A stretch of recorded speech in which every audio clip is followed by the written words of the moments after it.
Olá pessoal, tudo bem com vocês? Aqui quem está falando é o professor Danilo.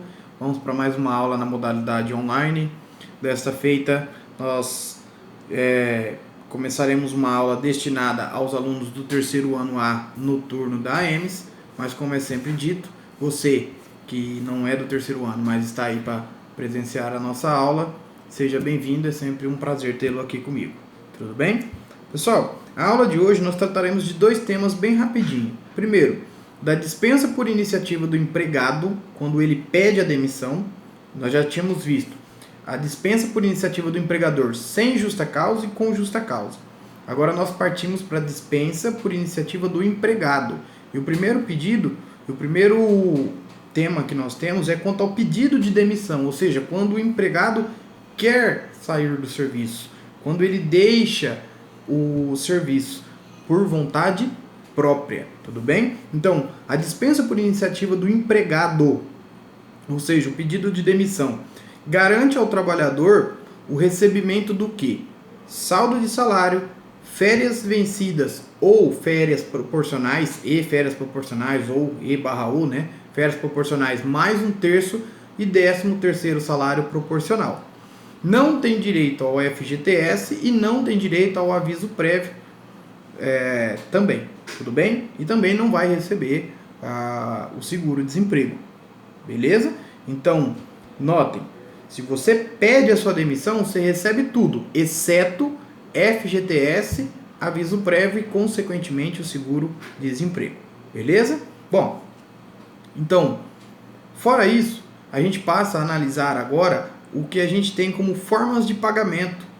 Como é feita o pagamento da extinção do contrato de trabalho, das verbas rescisórias? As verbas rescisórias são aquelas verbas devidas ao final do contrato de trabalho, né? Como que é feito esse pagamento? Qual é o prazo desse pagamento? A gente passa agora então a analisar a forma de pagamento, artigo 477 da CLT. Esse artigo é um artigo muito utilizado e ele teve uma reforma muito grande uma modificação muito grande com a reforma trabalhista e agora teve mais uma modificação por meio da medida provisória 905, aquela que instituiu o contrato verde e amarelo. Ainda está em vigência. Pode ser que daqui a um tempo mude e volte ao que era antes, nos termos apenas da reforma trabalhista. Tudo bem? Mas, bom, o artigo 477, ele elenca tudo o que nós precisamos saber como a forma de pagamento das verbas rescisórias quando se extingue o contrato. Qual o contrato, Danilo? Qualquer tipo de forma de demissão. Forma de extinção do contrato de trabalho. Se você foi demitido por justa causa, se aplica isso daqui. Se você foi demitido sem justa causa, se aplica isso daqui.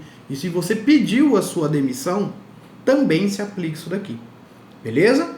Bom, extinto o contrato de trabalho, o empregador deverá proceder à anotação na CTPS do empregado, comunicar os órgãos competentes e realizar o pagamento das verbas rescisórias. É o que está descrito lá no artigo 477 caput. Ou seja, acabou o contrato de trabalho, o empregador tem a obrigação de comunicar os órgãos competentes, INSS, comunicar a Caixa para que seja expedido o levantamento do FGTS e tudo mais. Tudo bem? E pagar essas verbas rescisórias.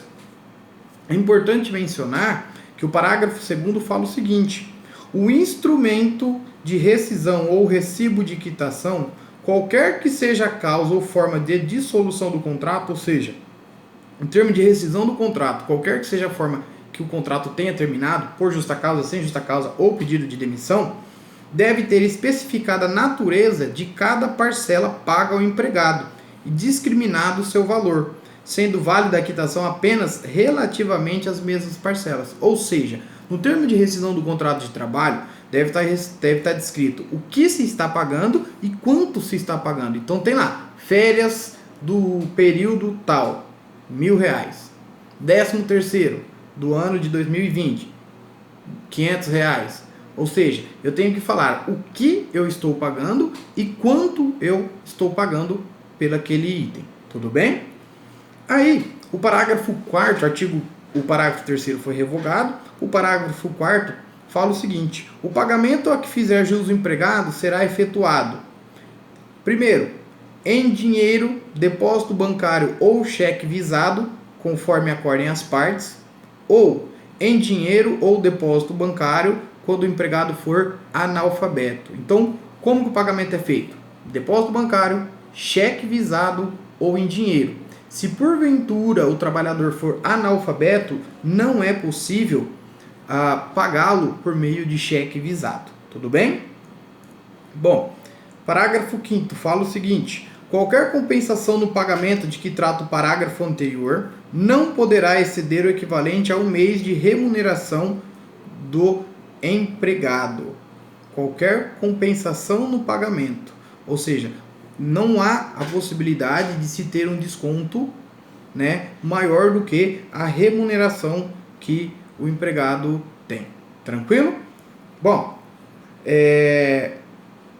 nós tínhamos uma grande discussão quanto ao prazo de pagamento, né? Porque antes da reforma trabalhista fala assim, olha, quando o contrato de trabalho ele possui um prazo determinado, ele deve ser pago no primeiro dia útil seguinte. Quando era por prazo indeterminado, o prazo era de 10 dias, e aí ficava primeiro dia útil, 10 dias. Isso foi unificado por meio da reforma trabalhista. O parágrafo 6º fala o seguinte, do artigo 477. A entrega ao empregado de documentos que comprovem a comunicação da extinção contratual aos órgãos competentes, bem como o pagamento dos valores constantes do instrumento de rescisão ou recibo de quitação, deverão ser efetuados até 10 dias contados a partir do término do contrato. Ou seja, a partir do momento que qualquer que seja a forma que tenha terminado o contrato, a partir do momento que o contrato terminou, por qualquer que seja a forma, tudo bem?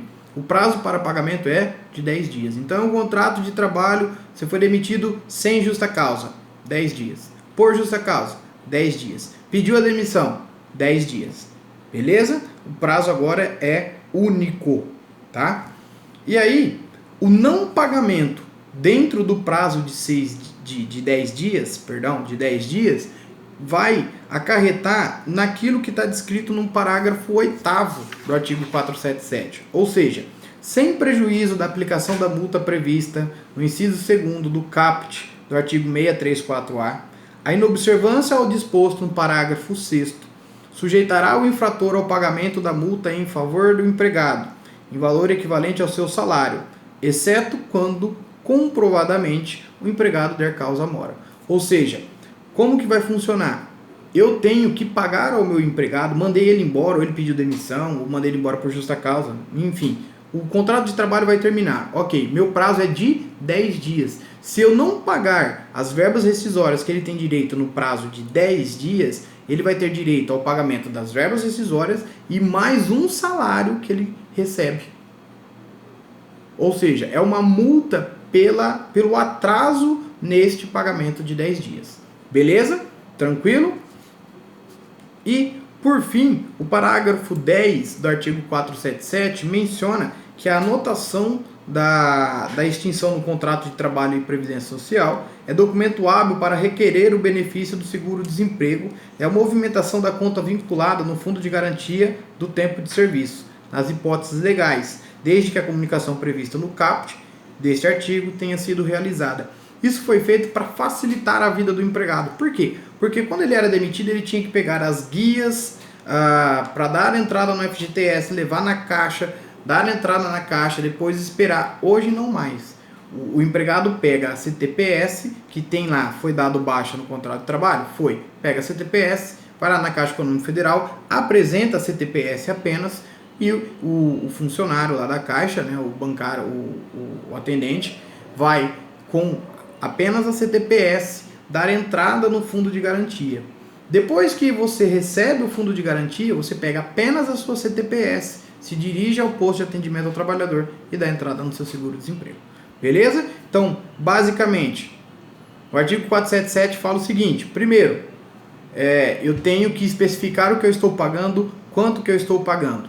Pago mediante dinheiro, cheque ou depósito. Se for analfabeto, não pode pagar por cheque. Beleza? Prazo para pagamento: 10 dias, a contar da extinção do contrato de trabalho. Se eu não pagar nos 10 dias, eu vou pagar uma multa atinente ao valor de um salário que o meu empregado recebia. Tranquilo? E, por fim, a CTPS é o único documento que eu preciso para dar entrada, tanto no FGTS quanto nas guias do seguro, no recebimento do seguro-desemprego. Beleza, pessoal? Por hoje é só. Eu estarei online durante todo o período da nossa aula para eventuais dúvidas. Se cuidem, tá? Isso não é só uma gripezinha, vamos ter responsabilidade. Em breve, se Deus quiser, nós estaremos, enfim, juntos aí na nossa aula presencial. Um grande abraço, fiquem com Deus.